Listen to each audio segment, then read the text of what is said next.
The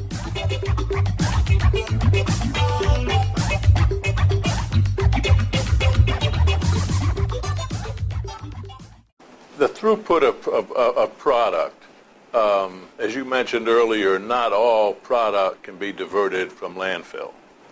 A lot of it's used, a lot of the nylon is used, a lot of the polyester, as you mentioned, is, you're still searching for an end use for that. Talk about the reuse product. I'm searching for the word when a product is used to produce energy. What's that called? Well, we have two particular programs there. One's called waste to energy. Which could take whole rolls of carpet or big chunks of carpet, if you will. And the other is called CAF, carpet as an alternative fuel, which requires much more processing to get finer pieces. Both of those materials can go also to a cement kiln. So the first two are pretty much tied to energy recovery, which is not a bad way to go for materials that you've diverted that you have no other output for until markets grow and develop and you can capture higher value. The cement kiln has always been an intriguing outlet to me because it has an added benefit. Not only do you capture the thermal value of the carpet as you combust it to fire the kiln, but everybody knows carpet has a lot of calcium carbonate in the backing. Well, that calcium carbonate is actually the raw material for Portland cement.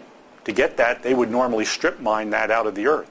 So to the extent that carpet can be used as a fuel for the kiln, the calcium carbonate becomes Portland cement. So you basically have no solid residue, and the emissions profile going up the stacks is certainly no worse than coal, and probably a little bit better, especially if you're firing non-nylon carpets, which have no nitrogen in them. So you have no NOx emissions. So there is a recycled element even to that. Sure there is, yeah. Now, the various segments that you mentioned, you keep track of that obviously, how are they changing? With I guess the highest quality is to recycle it into other carpet or recycle it into a distributor cap or something. Well, it's an interesting question, Dave, and I suspect most of your listeners may not realize at this point in time, but when we started CARE, there was no real mechanism to recycle post-consumer carpet back into carpet. It's technically a difficult material to handle because it's strong, it's tough, it's commingled, with all the components. Today, 15% of all the post-consumer carpet that's getting recycled is going back into the face fiber of carpet. Really? And that's a huge technical accomplishment because to spin a tiny fiber, 1/10 the diameter of a human hair, that stuff has to be really pure and really clean. So all that technology had to be developed over the past decade or so. And that's a typical cycle time to develop new technology like that.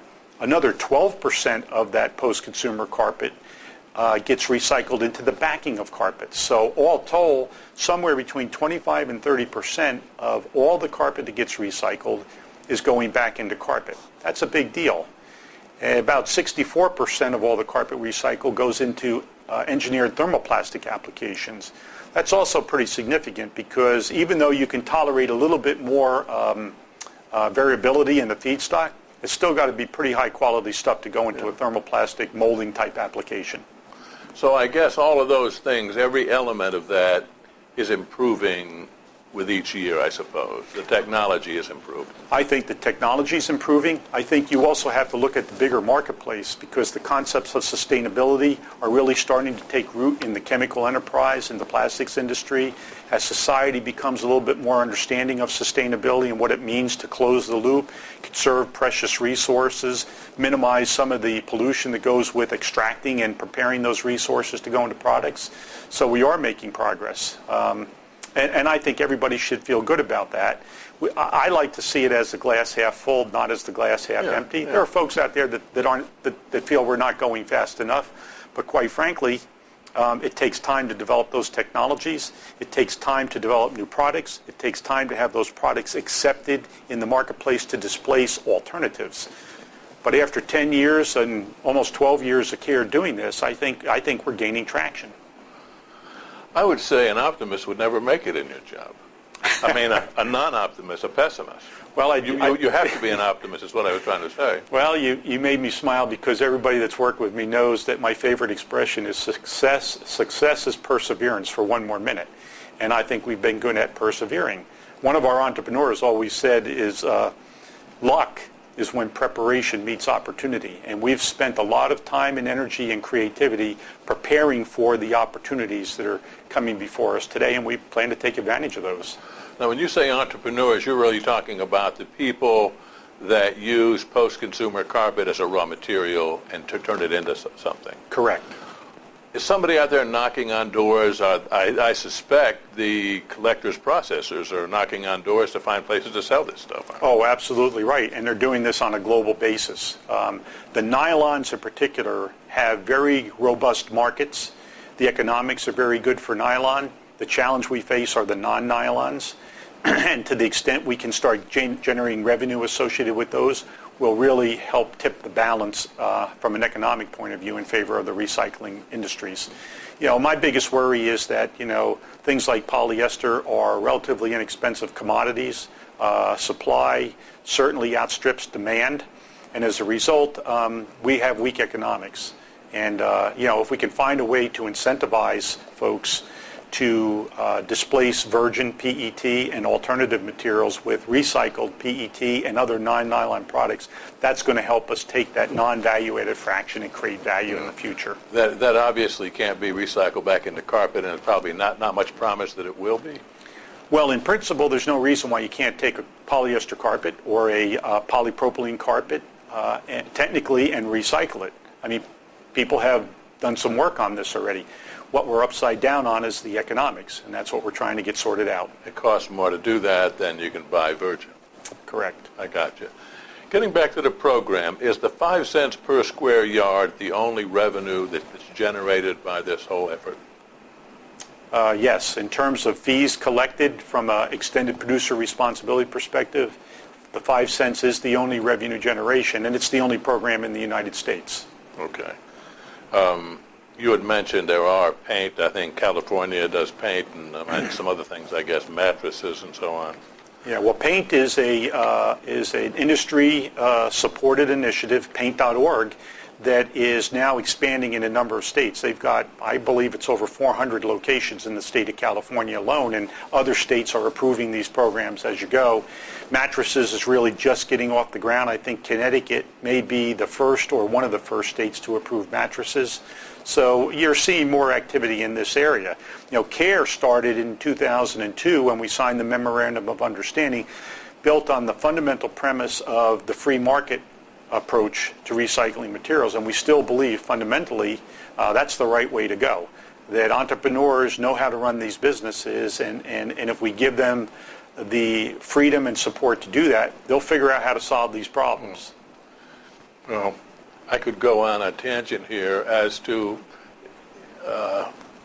internal government bureaucrat and elected official types who would probably not agree with you, but I totally agree with you. I'm glad to hear that, Dave. And I suspect a lot of your listeners will as well. I'm sure they do, and I would say probably a great deal of them do. Mm-hmm.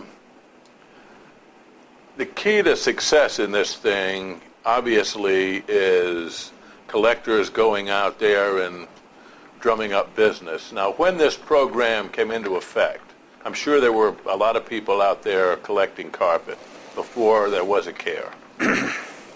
True? Not too many people collecting before there was a CARE. There were some folks out there that were doing that, trying to make a business. Our good colleague on the West Coast, Ron Greitzer, but he's the one I was thinking of. Yeah, he's been doing it probably just about longer than anyone else in terms of post-consumer carpet. There were a couple mills back on the East Coast that were early adopters of recycling post-consumer carpet, both for broadloom and tile. The industry has certainly gotten on board with this at this point in time. So, I think we talked a little bit about the economics here, and we've got Sean Regal sitting up in the Newark area, servicing the Northeast New York metro area, and he's just gone past his 10th anniversary. And He's a tough Northeastern businessman that has a balanced business model. He's had several components to his business. But Sean has always said something to me that was really meaningful, and that is, people look at this stuff and say, well, it's waste, it's going to the landfill. Why should I pay you anything to take this and do something with it? And his answer is very simple and straightforward. Show me where I can get a free truck, a free driver, free gas, and free insurance, and I'll do it for free. Well, the simple fact of the matter is it costs something to collect, handle, identify, separate, sort, bale, process this material, to put it in a form just like a virgin raw material would be that can be used for a new product. So why would somebody be surprised that it costs some money to do this? What has happened in California, say in Los Angeles, since this program? I mean, has this caused people to come out of the woodwork and decide they want to be collectors and processors? Oh, I think this program incentivized a lot of people to step forward and get into the game, whether it's collection or processing or both. We have a lot of folks that do both, some that make final products. I think most of them have had their eyes open. It's a lot tougher. It's not just, hey, I'll collect a couple million pounds and I'm going to get an extra 6 cents a pound on all that material. It's a lot more complicated than that and a lot more challenging than that. We currently have 11 processors across the U.S. That qualify on a quarterly basis to receive California funds for processing post-consumer carpet that comes out of the state of California. That's the only pounds that are qualified to receive the subsidy. I will tell you that there are about 210 jobs that were identified in the state of California in the first quarter as a direct result of processing post-consumer carpet.